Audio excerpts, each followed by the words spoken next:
godātie kolēģi, es atgādinu, ka mēs skatāmies šobrīd likumu par atbalstu Ukrainas civiliedzīvotājiem. Šis kolēģi iesniegtais priekšlikums nevisai ietilpst šajā kategorijā. Vēl es gribu atgādināt, ka mūsu aizsardzības komisijā šis laikam ir visbiežāk skatītais likumprojekts ar visbiežāk skatītiem grozījumiem. Visu laiku, kad situācija mainās, mēs esam vai pagarinājuši termiņus, vai runājuši par izglītību, par latviešu valodas pieejamību, par klātesamību skolās.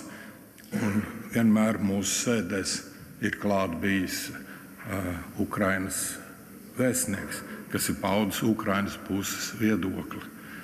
Šajā sēdē, kur mēs skatījām šos grozījumus, Ukrainas vēstniecība nebija klāta, un mums nebija nekādu signālu vai aicinājumu no Ukrainas vēstniecības puses, kas pārstāvētu Ukrainas viedokli šajā jautājumā.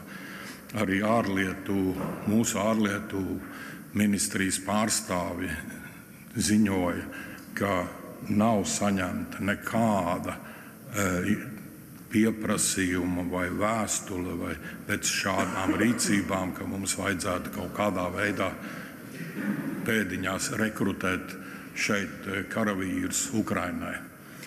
No tāda viedokļa skatoties, ja mēs šādas normas pieņemam, tas var izskatīties, ka mēs iejaucamies Ukrainas iekšējās lietās.